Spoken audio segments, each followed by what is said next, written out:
Assalamualaikum warahmatullahi wabarakatuh. Alhamdulillahi rabbil alamin. Wabihi nasta'inu ala umurid dunya waddin. Wassalatu wassalamu ala sayyidina wa habibina wa rasulina Muhammadin sallallahu alaihi wasallam wa ala alihi wa sahbihi ajma'in, amma ba'du.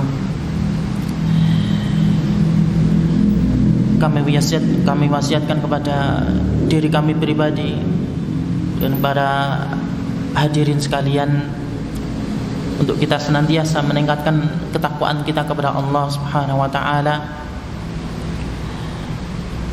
untuk kita senantiasa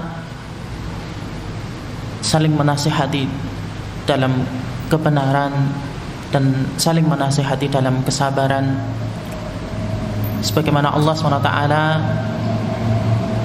berfirman, wal 'asr innal insana lafi khusr illa alladziina amanu wa 'amilus solihati wa tawasaw bil haqq wa tawasaw bis sabr. Demi masa, sesungguhnya manusia itu dalam kerugian, dalam keadaan merugi. Allah menafikan orang-orang yang tidak merugi setelahnya, setelah di ayat yang berikutnya, illal ladzina amanu, kecuali mereka yang beriman, wa amalus solihat, dan mengerjakan amal saleh, wa tawasaw bil haqq, saling menasihati dalam hal kebenaran, wa tawasaw bis sabr, dan saling menasihati dalam kesabaran. Maka orang-orang yang ini, yang Allah sebutkan ini adalah orang-orang yang tidak akan merugi selamanya, baik ketika hidup di dunia maupun ketika nanti menghadap kepada Allah SWT di hari akhir nanti. Kemudian tidak lupa juga kita memperbanyak salawat kepada Rasulullah SAW, yang mana beliau, tentang salawat kepada beliau, Rasulullah SAW bersabda, man shalla alayya salatan sallallahu alaihi biha asyra, dan siapa yang bersalawat kepadaku 1 kali, maka Allah SWT akan membalas salawat kita, salawat seorang hamba 10 kali lipat. Ikhwani wa akhwati rahimani rahimakumullah, di pertemuan yang sebelumnya kita sudah mendapatkan 2 hal atau 2 cara dalam kita berusaha mensucikan jiwa kita. Maka kita dapati yang paling pertama dan harus menjadi yang paling pertama untuk kita ketahui adalah dalam usaha kita mensucikan jiwa, yaitu kita bertauhid dengan sepenuhnya kepada Allah Subhanahu wa taala. Maka kita katakan jiwa yang paling suci, jiwa yang paling bersih adalah jiwa yang paling bertauhid kepada Allah. Dan berlaku pula sebaliknya, jiwa yang paling kotor adalah jiwa yang berisi kesyirikan, jiwa yang cenderung kepada perbuatan syirik, menyekutukan Allah.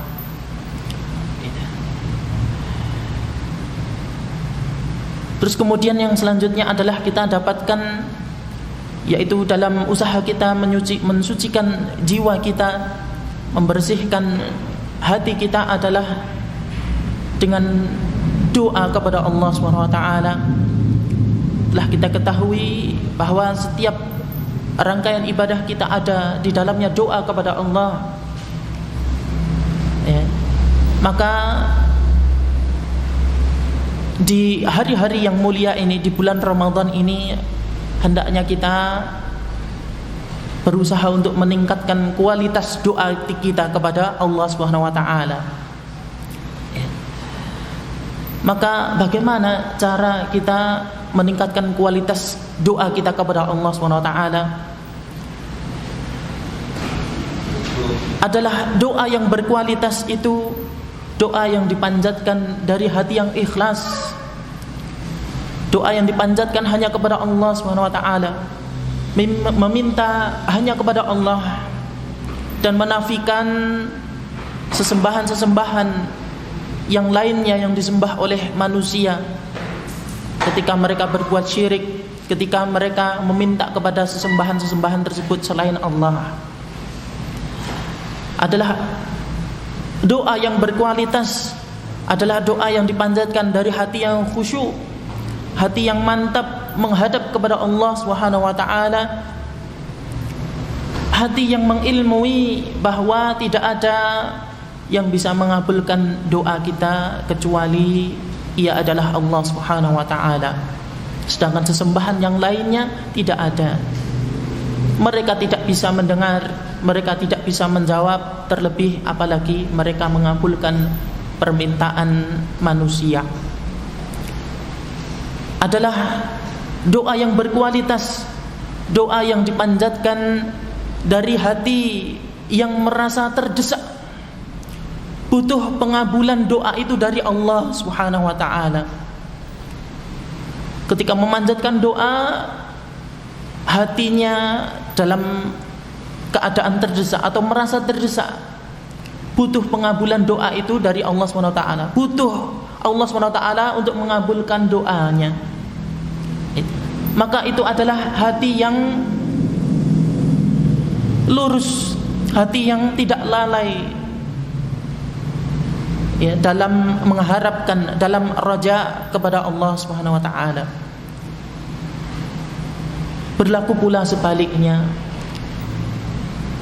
doa yang dipanjatkan dari hati yang lalai ya, doa yang dipanjatkan dari kebiasaan rutinitas saja, tanpa ada di dalamnya rasa mengharap kepada Allah, hanya sebatas rutinitas, tidak ada mengharap kepada Allah, apalagi tidak ada rasa takut kepada Allah.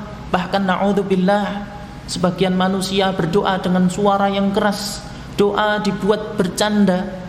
Maka doa yang seperti ini tidaklah pantas untuk Allah mengabulkannya. Dan doa yang berkualitas adalah doa yang dipanjatkan dengan memperhatikan adab-adab ketika berdoa. Dan alhamdulillah, sebagian adab-adab dalam berdoa sudah kita ketahui bersama ya. Maka ada satu lagi tambahan dari yang kemarin. Di antara adab-adab kita berdoa kepada Allah adalah hendaknya kita berdoa kepada Allah SWT, meminta kepada Allah untuk semua kebutuhan dan keperluan kita, untuk semua kebutuhan dan keperluan kita. Allah SWT adalah zat yang semakin senang kalau hambanya itu minta kepadanya. Kebalikannya, Allah akan murka kalau hambanya tidak meminta kepadanya. Maka berbeda keadaannya dengan ya, ketika seseorang meminta kepada orang lain, kepada orang tuanya, kepada pimpinan kerjanya, kepada temannya atau yang lainnya, meminta ya, satu demi satu hal itu diminta. Maka kalau meminta kepada manusia, satu kali dua kali mungkin dikasih, tapi kalau keterusan minta terus, maka manusia yang diminta itu akan marah. Berbeda dengan Allah SWT. Semakin Allah itu dimintai, semakin senang, semakin cinta kepada hamba yang meminta itu. Tidak peduli apapun yang diminta, selama yang diminta itu bukan sesuatu yang jelek. Selama ketika hamba tersebut meminta kepada Allah tidak dalam keadaan memutuskan tali silaturahim, maka Allah SWT akan mengabulkan, akan memberikan apa yang ia minta, apa yang hamba tersebut minta. Meminta kepada Allah untuk semua kebutuhan dan keperluan. Rasulullah SAW pernah bersabda, liyas'al ahadukum rabbahu hajatahu wa hawaijahu kullaha hatta yas'alahu shish'a na'lihi idha inqata'a wa hatta yas'alahu al-milha. Hendaknya salah seorang di antara kalian berdoa kepada Allah, meminta kepada Allah untuk semua keperluan dan kebutuhannya. Rasulullah memberikan contoh ya, contoh yang permintaan kepada Allah, contoh permintaan kepada Allah yang remeh, Rasulullah SAW mengatakan, hatta yas'alahu shish'a na'lihi idan qata'a. Bahkan sampai seseorang itu minta kepada Allah, atas putusnya tali sandal, wa hatta yas'alahu al-milha, dan bahkan seseorang itu sampai meminta kepada Allah untuk garam dapur yang sudah habis sekalipun. Tali sandal yang putus, permintaan yang remeh, garam dapur habis, minta kepada Allah, minta yang remeh. Tapi kita disuruh untuk meminta kepada Allah untuk semua kebutuhan kita. Untuk hal-hal yang remeh saja Allah senang kalau hamba itu meminta kepadanya, apalagi hal-hal yang besar, ketetapan iman, ketetapan Islam, ketetapan hidayah, surganya Allah, dijauhkan dari neraka, diselamatkan dari siksa kubur, diselamatkan dari fitnah dajjal dan yang lainnya, hal-hal yang besar. Maka sudah pasti hal itu menjadi perintah dari Allah SWT untuk kita meminta kepadanya,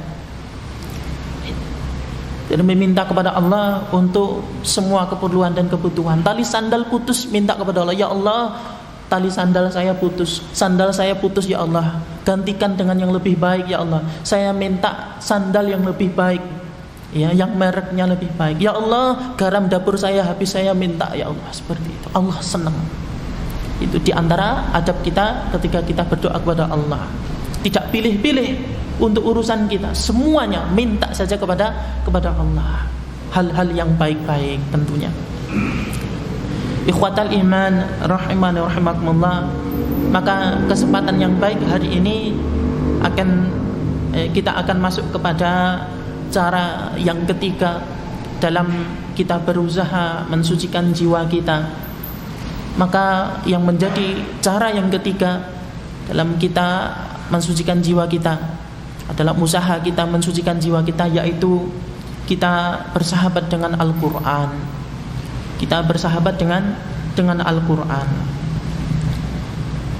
Ikhwatal iman rahimani rahimakumullah, Allah SWT berfirman dalam surat Al-Imran ayat 164, laqad mannallahu 'alal mu'minin, sungguh Allah SWT telah memberikan karunia, memberikan anugerah kepada orang-orang yang beriman itu.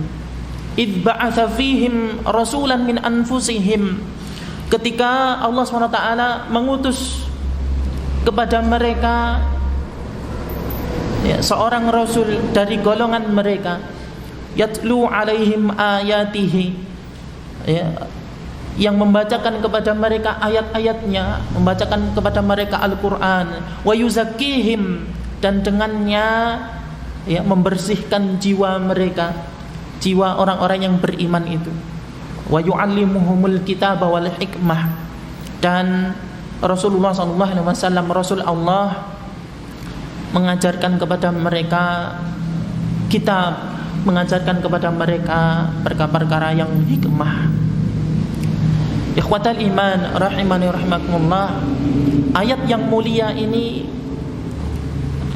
ada banyak pelajaran yang bisa kita ambil, bahwa datangnya Rasulullah SAW kepada umat ini merupakan karunia, merupakan anugerah yang sangat berharga, yang mana Rasulullah SAW adalah manusia yang harus kita cintai, melebihi kita mencintai diri kita sendiri, melebihi kita mencintai keluarga kita, melebihi kita mencintai manusia seluruhnya yang ada di dunia.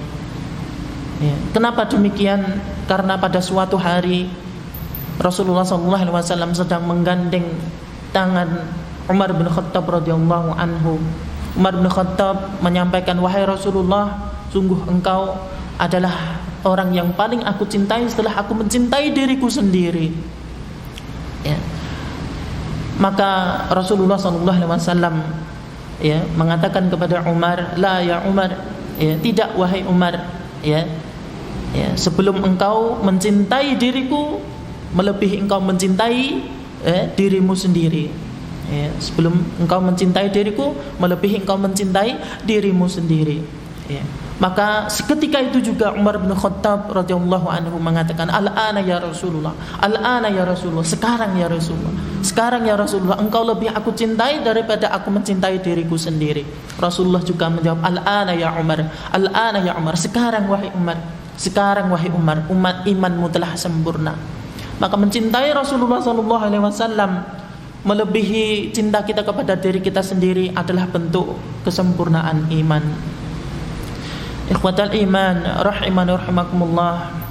Kemudian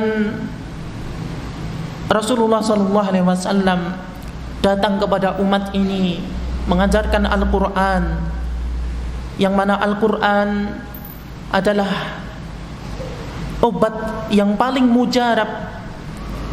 Ya. Di dalam Al-Qur'an ada resep-resep yang mujarab bagi mereka yang ingin mencari ya kesembuhan ya ketika mereka sedang sakit jiwanya, sedang sakit hatinya. Ya.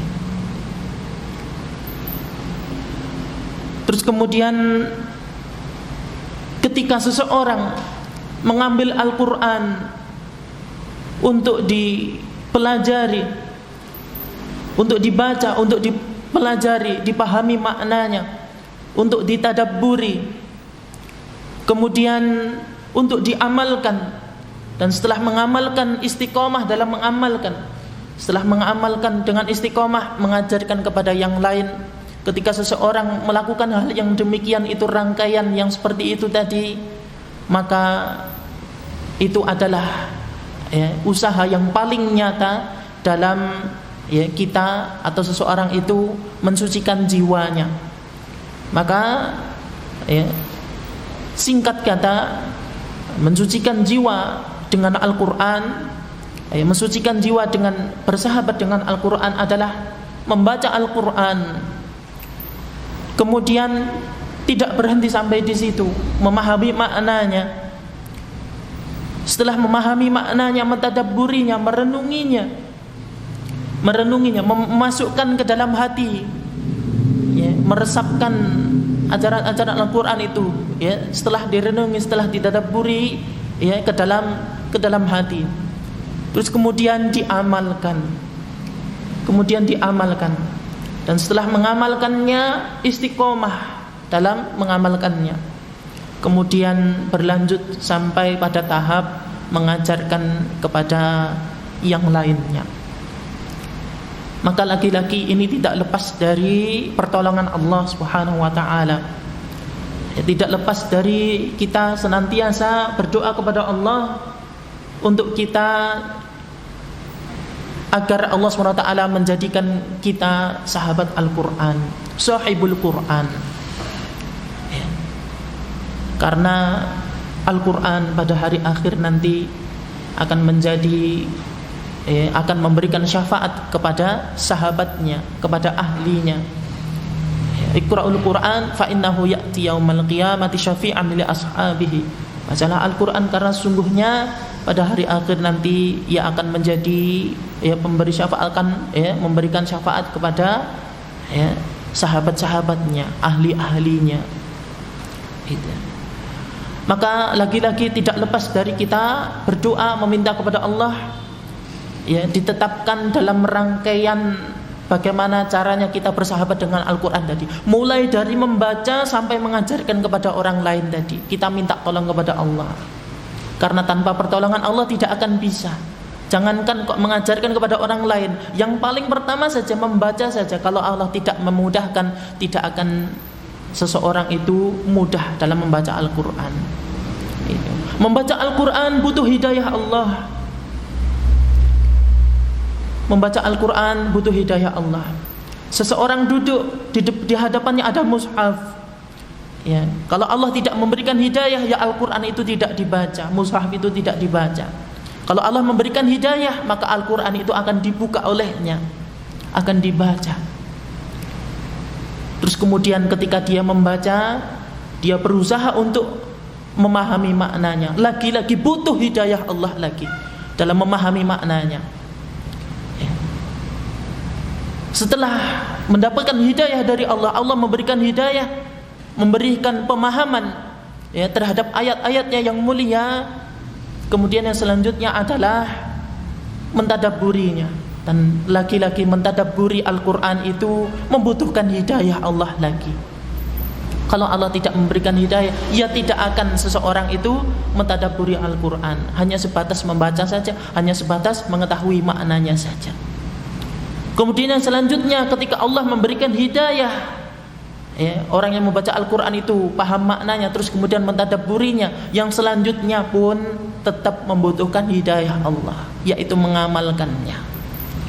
Kalau Allah tidak memudahkan ia mengamalkan apa yang ia baca, apa yang ia pahami dan ia renungi dari Al-Quran itu, ya tidak akan dia mengamalkan yang ada dalam Al-Quran itu sedikit pun, sampai pada akhirnya mengajarkan kepada orang lain, yaitu tetap membutuhkan hidayah dari Allah SWT. Allah yang memudahkan. Maka kembali lagi kita memohon kepada Allah agar kita dijadikan sahabat Al-Quran, sahabat Al-Quran yang lengkap, mulai dari membaca sampai mengajarkan kepada orang lain ya. Karena di antara tingkatan yang sangat tinggi dalam seseorang itu bersahabat dengan Al-Quran adalah mengajarkan kepada yang lain. Rasulullah SAW bersabda, khairukum man ta'allama al-Quran wa 'allamahu.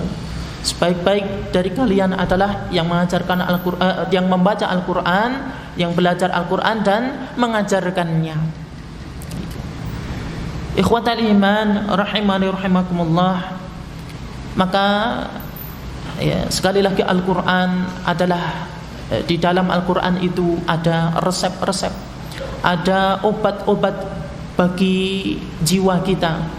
Apabila kita membutuhkan ya, obat untuk mengobati jiwa kita yang sedang kotor, yang cenderung kepada maksiat, yang cenderung kalah dengan hawa nafsu, maka di dalam Al-Quran telah Allah SWT berikan, telah Allah SWT tunjukkan kepada kita.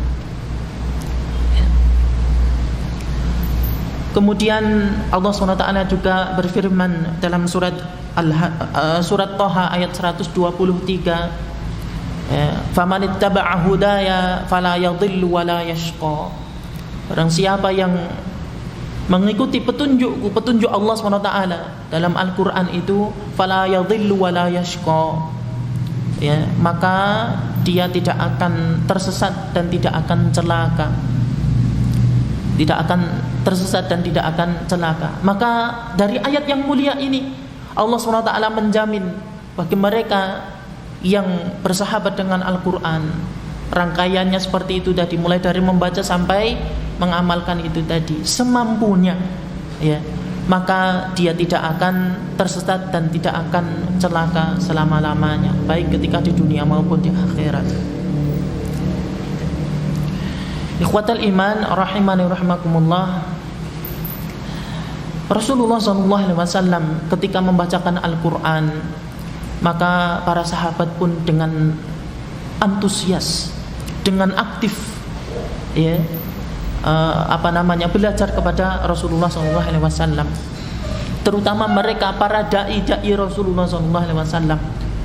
Maka orang atau sahabat yang paling banyak kebersamaannya dengan Rasulullah SAW adalah mereka yang belajar Al-Quran dan belajar hadis, ya, belajar Al-Quran dan belajar hadis.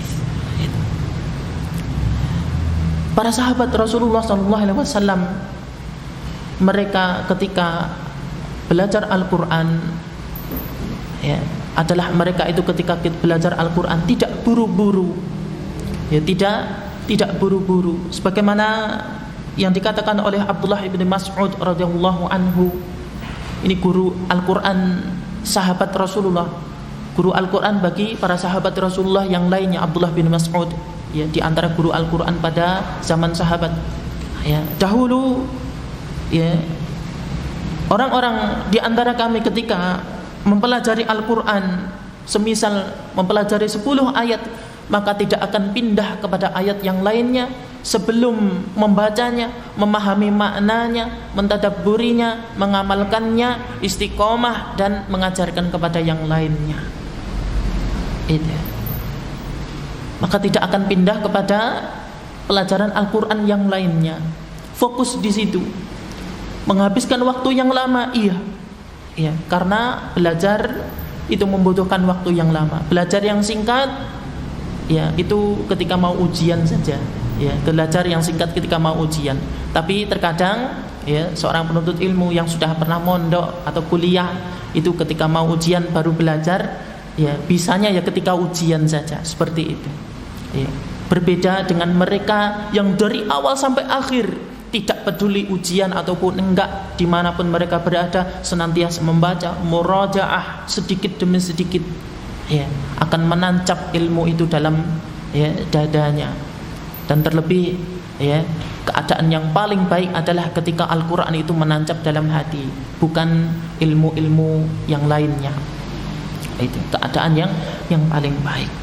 Kemudian para sahabat Rasulullah SAW, mereka adalah generasi terbaik yang sangat semangat dalam mempelajari adab-adab, mempelajari adab-adab sebelum mereka mempelajari syariat Islam ini.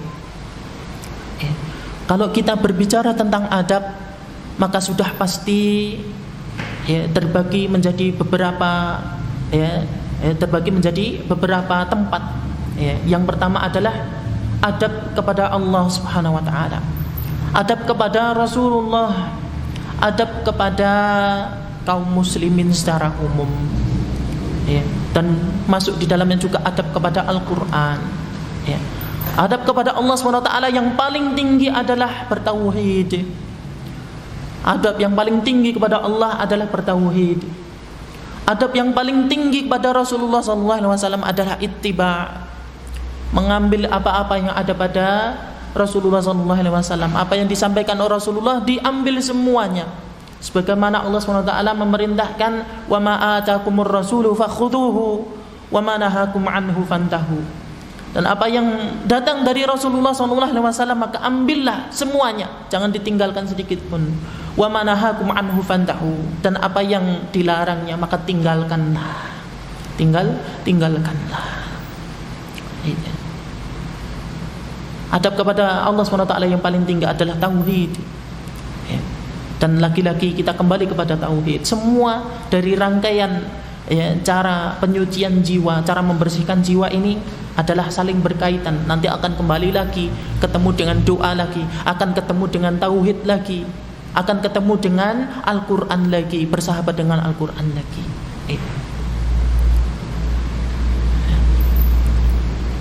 Sahabat Rasulullah SAW mereka adalah orang-orang yang paling bersemangat dalam mempelajari adab sebelum mempelajari syariat Islam. Adab kepada Allah, adab kepada Rasulnya, dan adab kepada kaum muslimin. Adab kepada kaum muslimin, di antara adab kepada kaum muslimin yang paling tinggi adalah saling menasihati dalam kebenaran dan saling menasihati dalam kesabaran. Adab kepada kaum muslimin, di antaranya yang paling tinggi adalah memberikannya nasihat ketika ia meminta nasihat kepada kita nasihati yang baik. Adab kepada kaum muslimin, di antaranya yang paling tinggi adalah memberikan hak-hak mereka, saudara-saudara kita seiman dan seislam. Ada beberapa hak mereka yang harus kita tunaikan kepada mereka. Rasulullah SAW juga sudah mengajarkan kepada kita. Para sahabat Rasulullah adalah orang-orang yang paling bersemangat dalam mempelajari adab sebelum mereka mempelajari syariat Islam. Dan adab-adab yang baik telah lengkap Allah SWT cantumkan dalam Allah SWT firmankan dalam Al-Quran. Kita mencontoh para sahabat Rasulullah itu bagaimana mereka ketika belajar Al-Quran, tidak buru-buru, terus kemudian bersemangat, terlebih bersemangat dalam mempelajari adab kepada Allah, Rasul, dan kepada kaum muslimin umumnya. Kita mencontoh mereka, termasuk juga mencontoh mereka semangatnya mereka dalam mempelajari adab itu. Mulai dari sahabat Rasulullah sampai ulama yang masih hidup sekarang ini, ketika mereka mempelajari Al-Quran, ketika mereka belajar, ketika mereka menuntut ilmu, yang mereka pelajari adalah yang paling utama, yang paling pertama adalah adab lebih dulu. Dan mereka orang-orang soleh, para pewaris Nabi yang mewarisi dari Rasulullah SAW ilmu agama ini, mereka memberikan porsi yang sangat besar dalam mempelajari adab itu, melebihi porsi mereka dalam belajar syariat Islam itu sendiri. Seorang alim dari kalangan tabi'in, Abdullah ibn Mubarak rahimahullah, mengatakan, ta'allamna al-adaba 30 aman wa ta'allamna al-ilma 20. Kami dulu ketika belajar, kami mempelajari adab itu 30 tahun lamanya. Abdullah bin Mubarak, majelis beliau, kami mempelajari adab itu 30 tahun lamanya. Dan kami mempelajari syariat Islam itu sendiri 20 tahun. Mana yang lebih banyak? Mempelajari adab kepada Allah, kepada Rasulnya, dan kepada kaum muslimin secara umumnya. Barulah sesudah mantap mereka dalam belajar adab itu, mereka mempelajari syariat Islam, cabang-cabangnya, fikih, terus kemudian yang semisalnya, ilmu bahasa Arab dan yang lainnya, sejarah, cabang-cabangnya itu. Mereka pertama kali mempelajari adab dan memberikan porsi yang besar, melebihi porsi belajar syariat Islam. Adab yang lebih besar dan lebih dulu. Kemudian ikhwatal iman rahimani rahimakumullah, kita masuk kepada cara yang keempat dalam usaha kita mensucikan jiwa kita, yaitu kita menjadikan Rasulullah SAW tauladan. Kita beriktida, mengambil tauladan kepada beliau. Kita mencontoh Rasulullah SAW. Kita mencontoh Rasulullah SAW. Allah SWT berfirman dalam surat Al-Ahzab ayat 21, laqad kana lakum fi rasulillahi uswatun hasanah.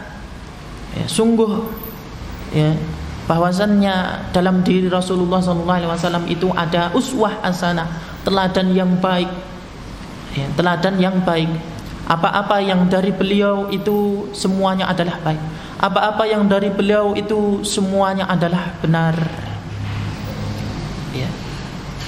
Lagi-lagi kita mencontoh sahabat Rasulullah SAW, bagaimana mereka menjadikan Rasulullah SAW itu teladan. Mereka mencukupkan diri Rasulullah SAW itu teladan, tidak mengambil teladan yang lainnya. Cukup Rasulullah, cukup Rasulullah. Rasulullah SAW sudah membuat garis yang dipersaksikan kepada para sahabat beliau. Beliau membuat garis yang lurus, kemudian di pinggir garis yang lurus itu Rasulullah membuat garis yang lainnya, yang bengkok-bengkok, yang tidak lurus, yang mengarah kepada samping kanan dan samping kiri. Maka Rasulullah menunjukkan atau mengatakan kepada para sahabat itu, bahwa garis yang lurus ini adalah Rasulullah mengatakan ma ana alaihi wa ashabi, apa yang aku dan para sahabatku berada di atasnya. Sedangkan garis yang berbelok-belok tadi, yang tidak lurus ke depan tadi, itu adalah garis ajaran-ajaran yang menyimpang, ajaran-ajaran yang tidak sesuai dengan apa yang dibawa oleh Rasulullah SAW. Maka para sahabat benar-benar mengikuti garis yang lurus yang ditunjukkan oleh Rasulullah SAW ini. Apa pelajaran yang bisa kita ambil di antaranya? Di antaranya adalah tentu saja ini adalah jalan keselamatan. Ini adalah jalan keselamatan. Apa yang Rasulullah berikan itu berupa nanti akhirnya, yaitu keselamatan di akhirat tentunya. Maka kita ambil garis lurus ini, yang artinya kita adalah mencontoh Rasulullah SAW semuanya, dalam semua sektor kehidupan kita, dalam semua hal yang ada di kehidupan kita.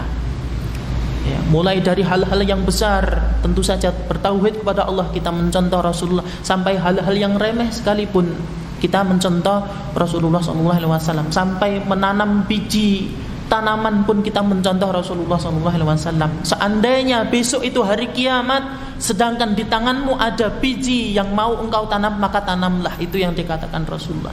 Kita contoh. Bahkan seandainya ada keterangan tentang bagaimana Rasulullah SAW itu bernafas, keterangan tentang bagaimana Rasulullah itu bernafas berapa kali dalam 1 menit misalnya, seperti itu.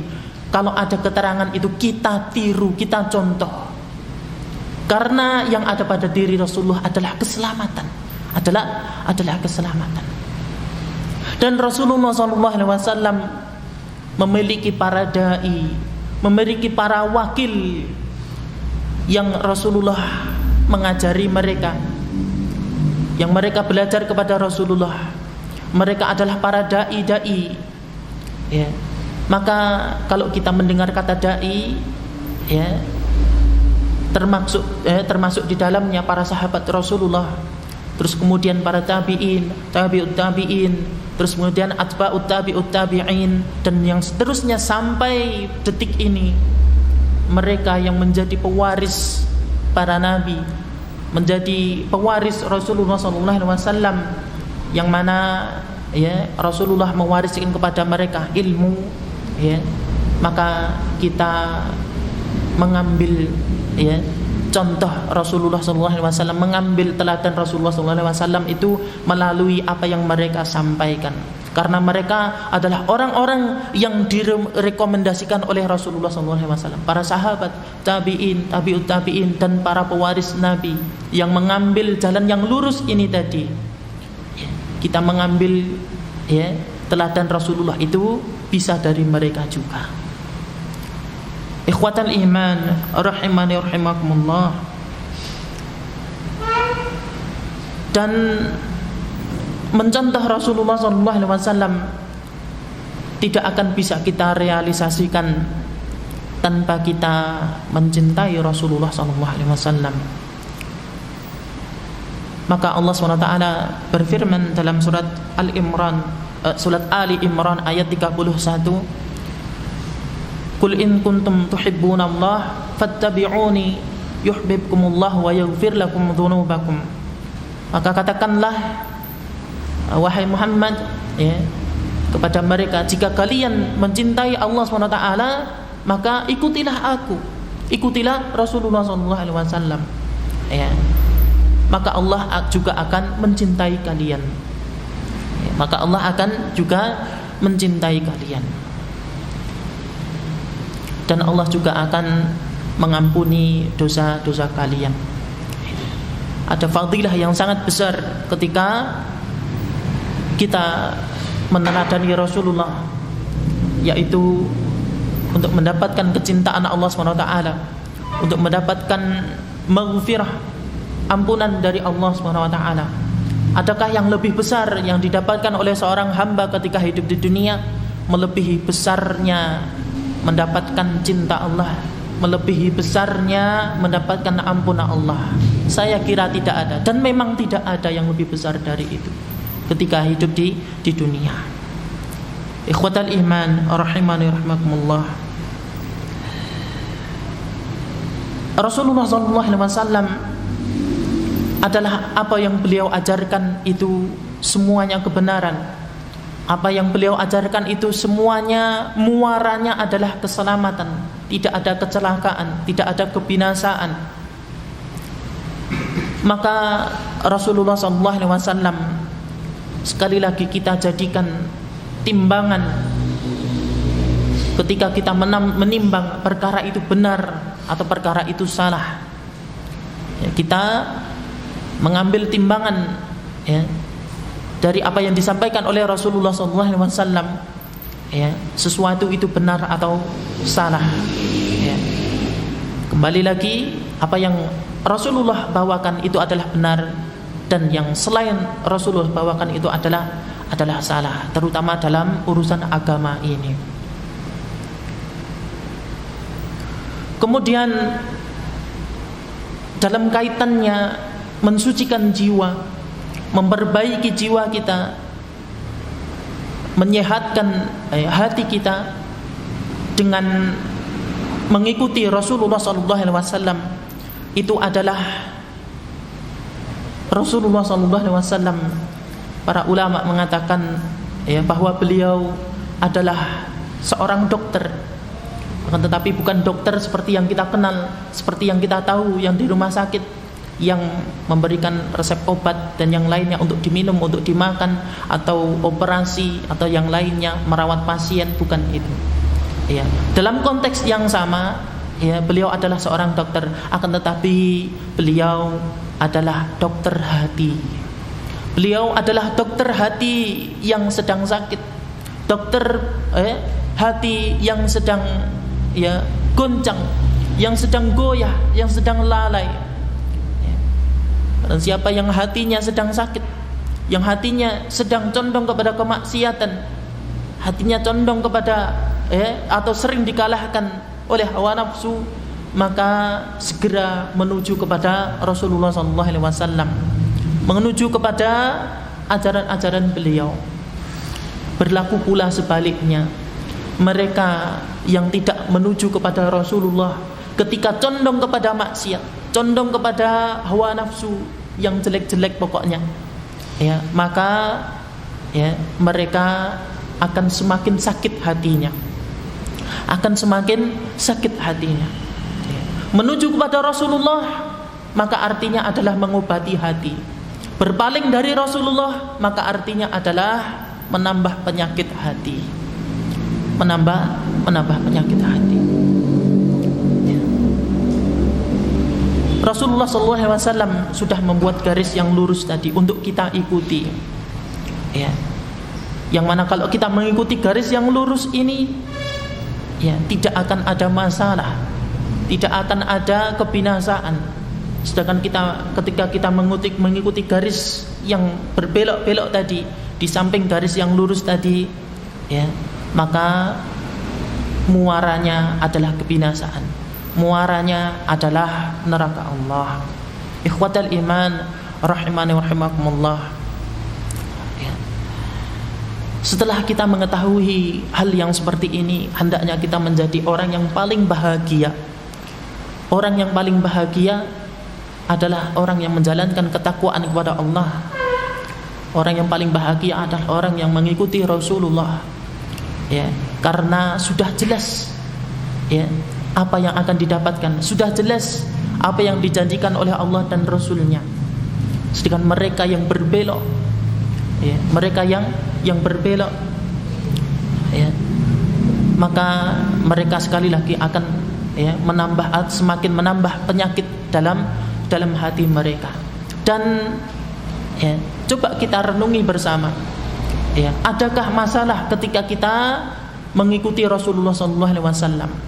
Ya, minimal kalau ya tidak ada masalah di dunia, pasti di akhirat nanti tidak ada masalah. Kalau di dunia mungkin 1-2 masalah, ya, akan tetapi tetap, ya, ketika seseorang itu berada di jalan yang lurus ini, ya, apapun yang menghadang masalah itu, ya, akan tetap tenang, karena tetap, ya, senantiasa diiringi dengan zikir kepada Allah. Sebagaimana zikir itu menenangkan hati. Begitu. Adakah masalah ketika kita mengikuti jalan yang lurus ini? Ketika di hari akhir nanti tidak akan ada. Ya. Akan tetapi adakah masalah kalau kita mengikuti jalan yang berbelok-belok tadi? Ya. Jangankan di dunia, jangankan di akhirat, di dunia saja banyak masalah. Itu. maka kesehariannya kita, mungkin kita punya waktu luang atau punya banyak waktu luang. Itu yang mana tentang waktu luang dan tentang kesehatan kita, Rasulullah SAW, ni'matani maghbunun fihi ma katsirun minan nas, as-sihhatu wal faragh.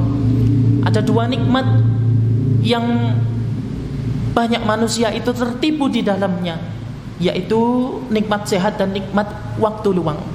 Kita sehat alhamdulillah, dan kita mungkin banyak waktu luang yang kita miliki dalam sehari semalam itu kita gunakan untuk apa? Ya. Kita renungi bersama.